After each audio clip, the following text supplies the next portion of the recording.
Welcome everybody to the Scale Up Show. This is your host Ryan Saley, and I have a very special guest with me today. I have Tyler Barron. Tyler is the CRO at Encapture, which is a PE-backed SaaS company that specializes in an AI platform. He's been in the AI and machine learning space for 4 years and has extensive go-to-market and revenue expertise. Tyler, welcome. Happy to have you on the show, man. Hey, Ryan. Thanks for having me. Pumped to be here. And glad to get things going.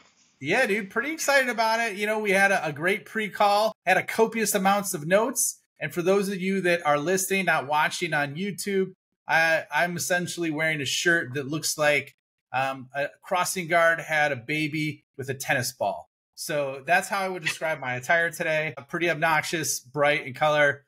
So if you're not watching live, check that out. So Tyler, man, let's get real into it because I love the fact that you have both revenue, go-to-market expertise, and pretty extensive experience on the AI machine learning before it was even cool, right? So love that about you. And so I want to give everyone a quick backdrop on just about you, your company, where you guys are at in the revenue journey. So where are you guys at in terms of the revenue and growth stage? Yeah, so I mean, I've been here 4 years. Capture's kind of an interesting journey from the standpoint is we weren't just a traditional startup. It was a kind of older established business that was actually focused on doing consulting services with large banks, and they had some of their own IP, which was the product called Encapture. And we would do these large digital transformation projects. Basically, 5-6 years ago, brought in PE investors, brought in a new CEO, and they saw the vision that this automation, this AI product Encapture should be moved to the forefront. And so a little bit was, hey, look, we have a good baseline business, but it's actually kind of the opposite of what you would want in a SaaS business, which is primarily SaaS revenue and then a little bit of professional services. It was actually the inverse. And so my job coming in to lead go-to-market was basically to partner with the CEO on making that transition to putting the SaaS revenue in the forefront, repositioning our company in the lens of being a modern SaaS platform, an AI platform, and kind of having this rebirth as Encapture. So we went through that transition initially. A lot of that was just a lot of change in process, kind of transitioning to more of a highly repeatable type process as opposed to like a bespoke, custom development type process. And then a lot of it was, just kind of getting the right people in the right roles and building a team around it. And, we came in and had some really great early success, found that the market for these types of AI solutions with banks and lenders was really strong and had a couple of years to where we were doubling revenue and things were going really, really great. And then, kind of more recently, the transition that we've started to make is with like a lot of other SaaS companies to where we want to start making that march towards profitability and have been able to do that and do really well with it. So, we're still not a huge company by any means, but, we're starting to kind of reach a certain point of maturity in our revenue journey. And it's been really fun to kind of work through all those transitions. Even though I've been here a little over 4.5 years, it feels like SaaS. SaaS song that's like dog years. You know what I mean? It's been a great journey. Now we're really trying to figure out like how to get to the next gate. How to potentially get to hundreds of millions of ARR. But is a little bit starting point compared to the other journeys that I've been on in my career. I previously worked for a pure startup and then, was there almost 5 years as VP of sales. And that was a really great experience. And then before that, I actually worked for 2 publicly traded tech companies. Oh, wow. And so I've kind of seen the 3 different, those 3 different flavors of, hey, we're big, we're publicly traded, selling a bunch of mature products to, hey, this is a pure startup. We've got this product. We're trying to just figure out, hey, how do we sell this? What can we sell it for? To, hey, we got a baseline of good customers and a good business, but like, how do we actually optimize and scale this up for growth and like really go for it and kind of work through those 3 different environments? I would say all of them kind of have their pluses and minuses. I've definitely learned the most, through this experience. I'll definitely say too, like, PE-backs, definitely different, but at the same time, in terms of just the operating rhythms and just, the optimization around thinking about things like margin and just financial prudence, I would say was really, really, it's been really good for my career. And it's, it's just been a kind of something in my, just my toolkit that I really needed to sharpen. And working in that environment's been really good, and it's been a fun ride. Got a lot of meat on the bone still, but it's been fun, and I've been very grateful for it. That's good, man. I think like that's it. It's interesting because I've had a lot of CEOs on here that have talked about the transition of how they started as a services or a consulting company and shifted to SaaS. So I haven't really had anyone on the CRO role that has really gone through that period. So were you highly involved in the productization of that into like strengthening the SaaS product, or like what was your role in that transition? Because I think that's really cool and unique that not a lot of people have talked about. Yeah, it was actually a much bigger role than what I anticipated. And a lot of that is really partnering up with our CTO and our CEO on defining what are the patterns, right? Because all this stuff can be hypothetically good, but it doesn't matter unless there's a strong market for it. So, ultimately, what do you prioritize in terms of what do you want to productize all has to come back to market demand. So really kind of figuring out those patterns around what's going to make you unique and have differentiators in the market, and what are certain things compared to competitors that we could productize that would create moats, and really have a tight feedback loop, with the CTO and CEO is kind of been key. I will say, I think one of our strengths here as a company is that this is the strongest executive team I've ever worked with. And, I've got a really, really great CTO partner that I'm able to work with. And I would say it's maybe me be a little candid. I'd say it's kind of odd that we all get along so well. I typically don't think that's always the case. I think a lot of people are kind of fighting for their own fiefdoms, and we're really able to lean in together really well and partner. So I would say I actually played a pretty big role in it. And a lot of that kind of comes down to, the reality is that it's not about as much around what you do internally, and it's more about just going out there and listening to your customers. And so, we've even kind of made a couple different transitions in terms of the productization of what we provide, to where previously we had kind of these broader automation flows for banks and lenders around extracting data off documents for like lending. Everybody's like, cool, this makes us more efficient. This saves us more money. Great. We did really, really well with it whenever the lending market was like super hot, right? And then whenever the interest rates, started to go up here a couple of years ago, it's kind of like that started to drip off. And then, we saw a lot of companies out there in our space, like really, really get into a lot of pain around that. And, a lot of our peers, in FinTech are have had a tough time. And I think one thing that we did that was smart is we started talking to C-suites at these banks, and we said, what are you spending money on right now? We understand y'all are under some additional financial stress. The market's changing. What are y'all spending money on? Because y'all are huge banks. You still have money. And they're like, we're spending money on the things we have to spend money on. And that is things that involve regulatory compliance. And so we started kind of adding features and having the ability to train our teams to talk around pain with a lot of this regulatory stuff, primarily around like fair lending compliance and data collection.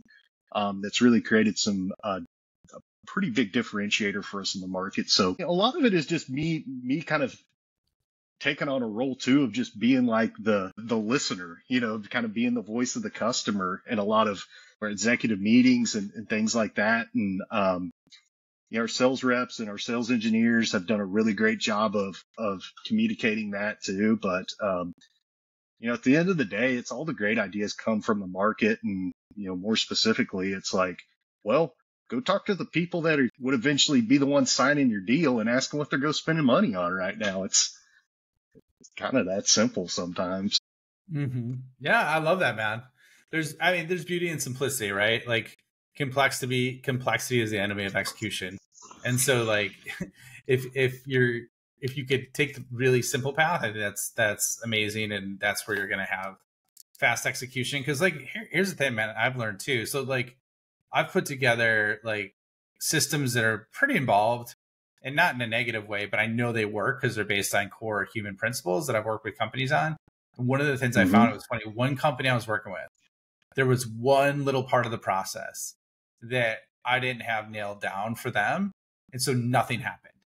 And I'm like, and it was very basic. And I had to like, like you do a ChatGPT, talk to me like I'm a 12-year-old. I'm like, you need to have this person do this person needs to do this person.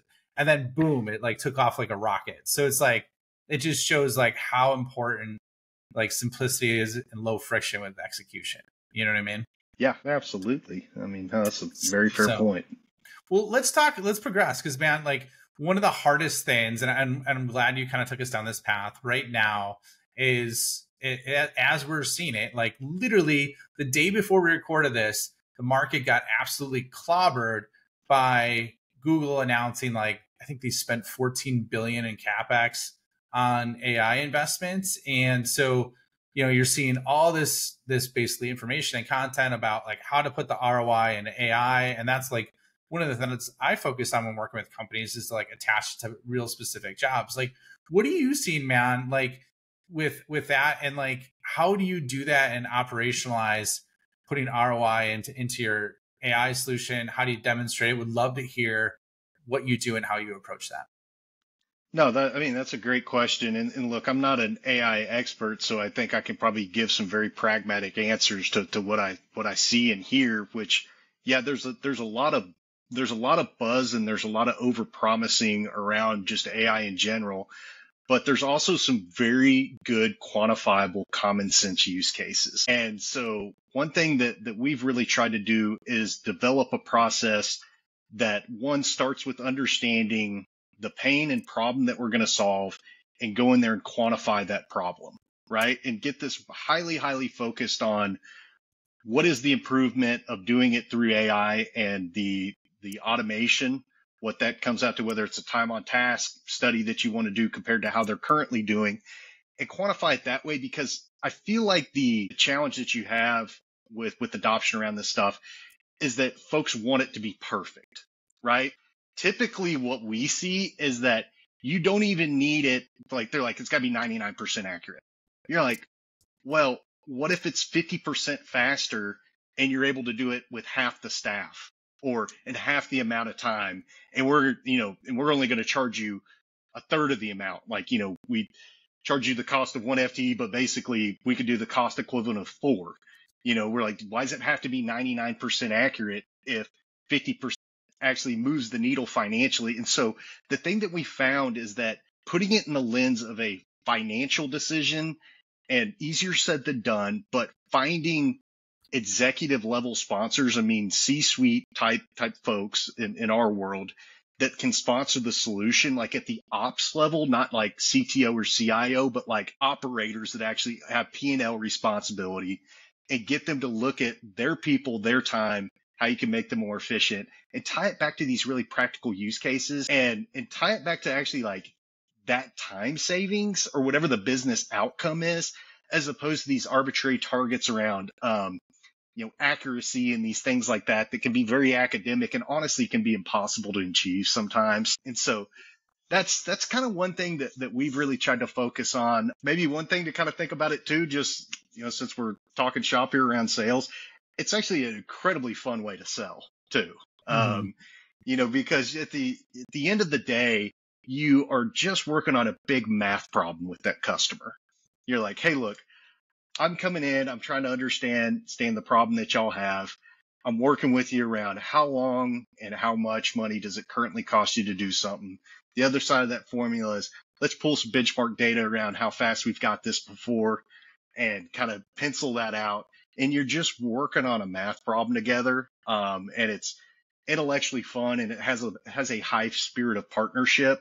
And also too, you're delivering something of high quantifiable value, which allows you to earn the right quickly to go have conversations with folks like the CFO, to where you can say, hey, yeah, this isn't a conversation around, all the intricacies of how this AI works. This is a conversation around how I'm going to go improve margin for you, or maybe it's with the chief risk officer around how I can mitigate risk for you. Whatever it might be, it really is a nice framework to go in and do that. But the thing that I think is the struggle is that folks either A, get stuck in we want to see it perfect mode, or they get stuck in pilot mode, like the failure to launch. Where it's like even after you kind of done like a POC and you're like, hey, everything's pretty good, like we're meeting the business case, they're like, man, like we're just not ready. We're just not ready. Just my opinion, I think it's primarily because there's nothing to compare it to. Right? It's not like you're going in and replacing, like Forever Enterprise Sales was, hey, look, you got legacy systems. We're going to go, or at least for the past 10, 15 years, like previously folks didn't have systems at all. But like, enterprise sales here, more modernly speaking is, hey, you got old systems. We've got a new, modern ERP or a modern CRM. And so they've got something to compare it to. They have these concepts, they understand it, and you're just really selling features and more of like user experience type stuff, to where with AI, it is financially driven, and it's actually harder for the users that it's kind of being trickled down to be like, they're like, I don't know about this because I don't have anything to compare this to. I'm not entirely sure, and I can't trust completely that it works. And so there's kind of a lot of initial resistance, and then it's all of a sudden like, I don't know, like it's hard to kind of put a timeline on it, but I'd typically say like we kind of see like a big aha like 6 months in where they're like, okay, we did this anyway, and like it's saving us 2 weeks a month. You're like, that's awesome. Well, like in terms of expectations, is hard, right? I got an idea, man. Yeah. Let's do this right now because like this is fresh on my mind. So there's a study that I think was Chevron actually rolled out Copilot to like 30,000 people, and the CIO was like, "Yeah, we don't know if there's an ROI or not, right? Like, how ridiculous is that? No Why target. would you roll it out to 30,000 people without it knowing an ROI?" Okay, so that's one example of like the no ROI, we're not sure in. Then the other side of it, you got Moderna, right? Which basically has like, they have ChatGPT Enterprise, basically same solution-ish, a little bit differently than Copilot, right? It's powered by it. Or I should say Copilot's powered by ChatGPT. And they had created like over 800 GPTs internally. They've really embraced it. And the CEO's like, to do the amount of work we're doing would take like, it'd take like 1,000 years of like the old way we were doing it, right? Like to get to the same point. And so let's say, for example, we're just talking for a revenue team. Like, how would you quantify like upskilling your revenue team with ChatGPT, Copilot, Gemini, Claude, you name it, right? Like, how would you quantify that as an ROI specific for your team? And like, how would you kind of approach that? Because like, obviously I have ideas. I do this all the time, but I'm curious on your take, man. I mean, you would have to sit there and study how much time they're spending on basically non-selling tasks, right? And you could kind of consider just a baseline off of, how much that team cost, how long they're spending on those tasks. You could quantify it that way. But I also think if you only quantified it that way, you'd be missing two other major parts of the formula, right? One would be is the opportunity cost, right? So since they are 25% more efficient or whatever it might be, how many more leads could go work? What's your conversion on those leads? Ultimately, take that through your funnel math, and what would that result in cold hard revenue for the company? Go ahead and funnel that all the way down to the P&L and figure out what actually that means in terms of moving the needle for the overall financials of the company. And then the other component too, and this is very, very hard to quantify because a lot of folks aren't thinking this way about business, but ultimately you have to have this mindset, is that, the biggest thing with AI is that your unit economics improve over time. One, because the AI gets smarter, but two, your cost basis on a lot of these tasks can ultimately stay flat, and you can pick up the efficiency, which will ultimately grow your top line. And so your unit economics get better over time. And so you can kind of look at that projected out, not just from a, hey, how much time, like, where's the slack I can cut right now, just in terms of time on task, just like baseline. Then, okay, what's my opportunity cost of that slack? What should they be working on? And then if you really kind of make a couple of assumptions, which would be hard to do, but I'm sure you could justify it around kind of running that out over like a 3-year plan and saying, hey, look, the AI, we're going to get this much more efficient with the AI by it getting smarter and our team getting better. And then also our revenue is going to compound over time as well, but our cost is going to stay flat. And then I think that's whenever you really see the margin jump. Dude, I love that. I'm going to bring you on my sales calls when I have that. I think that's a good, strong fun way to execute, man. And like, you know what the awesome thing about it too is it's a perfect segue to the next episode because we are up on time right now. And so next episode, we're going to go, Tyler and I are going to go through different use cases that him and his team have leveraged ChatGPT for, how he's kind of approaching things, and we'll take it from there. But before we leave, Tyler, where can people find you? Where can they find more about Encapture? And then we'll wrap things up. Yeah, y'all can feel free to hit me up on my LinkedIn or Encapture's just encapture.com. Would love to hear from anybody. And it's great being here today. I appreciate it, Ryan. Yeah, man. Looking forward to having you back for part 2. We will be wearing the same outfits most likely, unless we do a change. But it was awesome having you on, man. And I look forward to seeing you on the next episode.